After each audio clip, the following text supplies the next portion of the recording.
हाय दोस्तों, आज हम सीखेंगे अर्थमेटिक रेशो। नहीं नहीं नहीं नहीं नहीं, अर्थमेटिक उसका नाम थोड़ी है। उसका नाम है काउंटिंग रेशोस। हम इसको मिटा करके यहाँ लिखते हैं काउंटिंग रेशोस। अब इसका नाम अकाउंटिंग रेशो क्यों पड़ा, अर्थमेटिक रेशो क्यों नहीं पड़ा? क्योंकि हमने देखा हुआ है कि जो रेशोज होती हैं वो तो अर्थमेटिक आती है। मैथ में हमने ये सुना हुआ है। अगर आप किसी मैथ की क्लास में रेशो का चैप्टर पढ़ोगे तो वहाँ पर आपको अर्थमेटिक रेशो पढ़ाई जाएगी, लेकिन अगर आप अकाउंट्स की भाषा में आओगे तो आपको अकाउंटिंग रेशोस पढ़ाई जाएंगी। अकाउंटिंग रेशो क्या होता है? अकाउंटिंग रेशो वो होता है जो अकाउंटिंग की इंफॉर्मेशन को कलेक्ट करके रेशो बताई जा रही हैं एनालिसिस के लिए। इसके लिए एनालिसिस। अब एनालिसिस क्यों करेंगे? जब भी किसी को कोई बिजनेस खरीदना हो, जैसे कि कोई कोई माल वहाँ पर लेने जा रहा है, बिना पैसे लेकर के आया, कोई हमने माल, कोई हमारा क्रेडिटर है वो हमें माल दे रहा है, लोन, कोई हमें लोन दे रहा है, ठीक है। तो ये जो आदमी है इनको इंफॉर्मेशन चाहिए होती है। तो अकाउंटिंग के हिसाब से जो अकाउंटिंग रेशोज हैं वो इंफॉर्मेशन प्रोवाइड करती हैं। क्यों इंफॉर्मेशन प्रोवाइड करती है?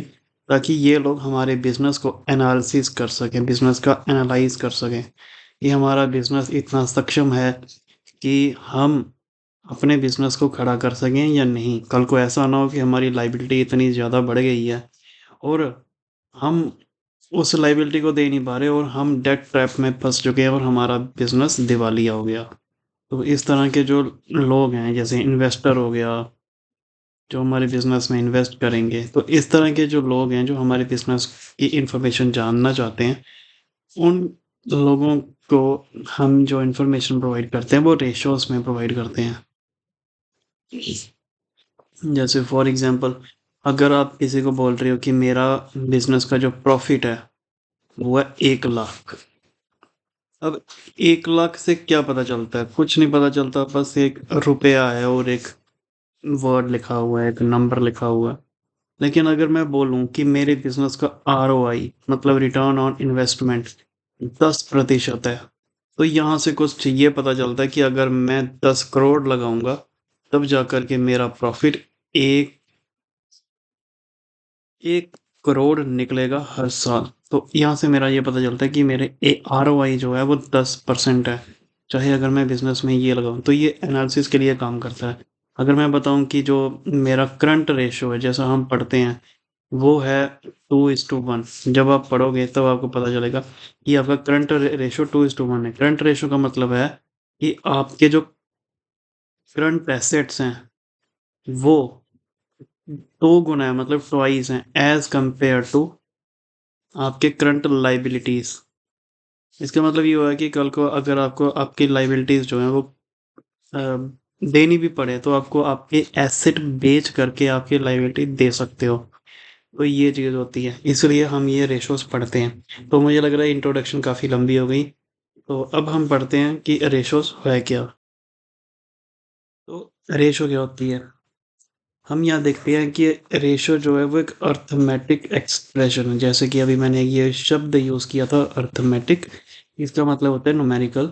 अर्थमेटिक एक एक्सप्रेशन है जो हमें बताती है, क्या बताती है कि दो इंडिपेंडेंट वेरिएबल्स के बीच में संबंध क्या है। तो ये है रेशो का मीनिंग। अर्थमेटिक एक्सप्रेशन है ये जो संबंध बताती है कि दो इंडिपेंडेंट वेरिएबल्स के बीच में क्या संबंध है। मतलब कि यहाँ पर एक नंबर लिखा होगा, यहाँ पर एक नंबर लिखा होगा, बीच में रेशो का साइन दिया होगा।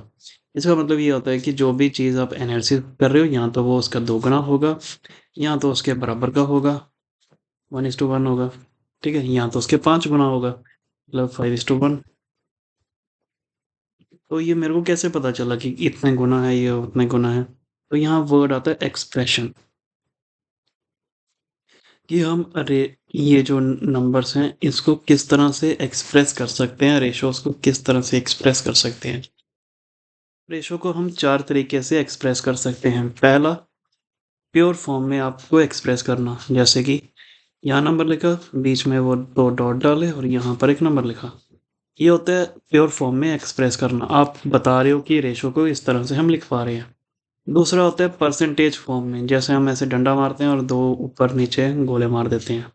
ये होता है परसेंटेज फॉर्म में कि इतना परसेंट, 10%, 20%। जैसे मैंने अभी वर्ड यूज़ किया था ROI, रिटर्न ऑन इन्वेस्टमेंट, आपकी 10% है या 20% है, या टाइम्स में इतना ही गुना, 2 टाइम्स या 3 टाइम्स।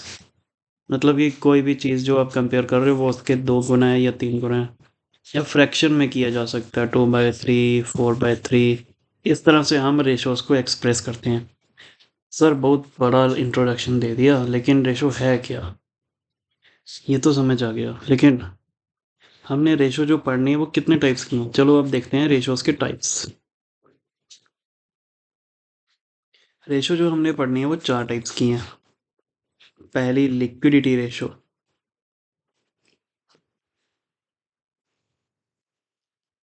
दूसरी हमने पढ़नी है सॉल्वेंसी रेशो,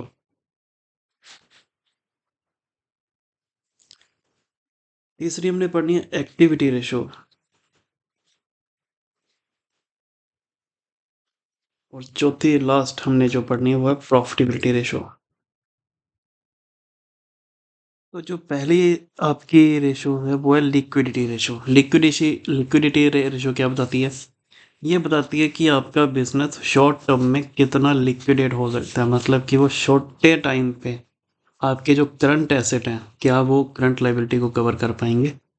मतलब कि जो करंट एसेट हैं जो 1 साल के भीतर भीतर पैसे में कन्वर्ट हो सकती हैं, जो करंट लाइबिलिटी हैं जो आपको 1 साल के भीतर आप पे कर सकते हैं, या वो आपके करंट एसेट इतने सक्षम हैं कि आप करंट लाइबिलिटी को पे आउट कर सकते हो।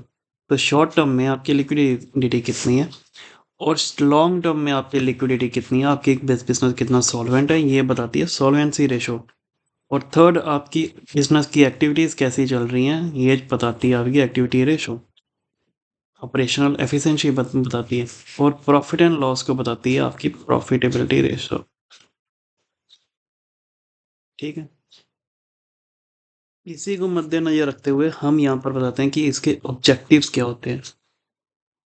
मतलब कि हम जो रेशोस बना रहे हैं वो क्यों बना रहे हैं, उसका क्या मकसद क्या है। पहली बात जो मैंने बताई, अकाउंटिंग इन्फॉर्मेशन बताना।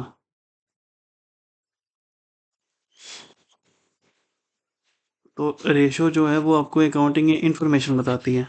सेकंड जो मैंने बात बताई वो है लिक्विडिटी। ये आपको शॉर्ट टर्म और लॉन्ग टर्म दोनों लिक्विडिटी बताती है। और तीसरा हमने जो भी बात बताई वो है ऑपरेशनल एफिशिएंसी, मतलब कि बिजनेस की एक्टिविटी कैसे चल रही है। चौथा जो हमने देखा वो था प्रॉफिट एंड लॉस देखने के लिए। तो ये 4 काम हमें रेशो बताती हैं। आपको अकाउंटिंग इन्फॉर्मेशन बताएगी, liquidity short term long term के लिए बताएगी, ऑपरेशनल एफिशिएंसी के लिए बताएगी, प्रॉफिट एंड लॉस बताएगी। तो मेरे ख्याल से आपको अभी इंट्रोडक्शन इतने रखते हैं, आपका रेशोज़ का इंट्रोडक्शन ख़त्म हो गया। तो रेशोज़ क्या होती हैं, ये सब जितना भी मैंने बताया ये सारा रेशोज़। ठीक है।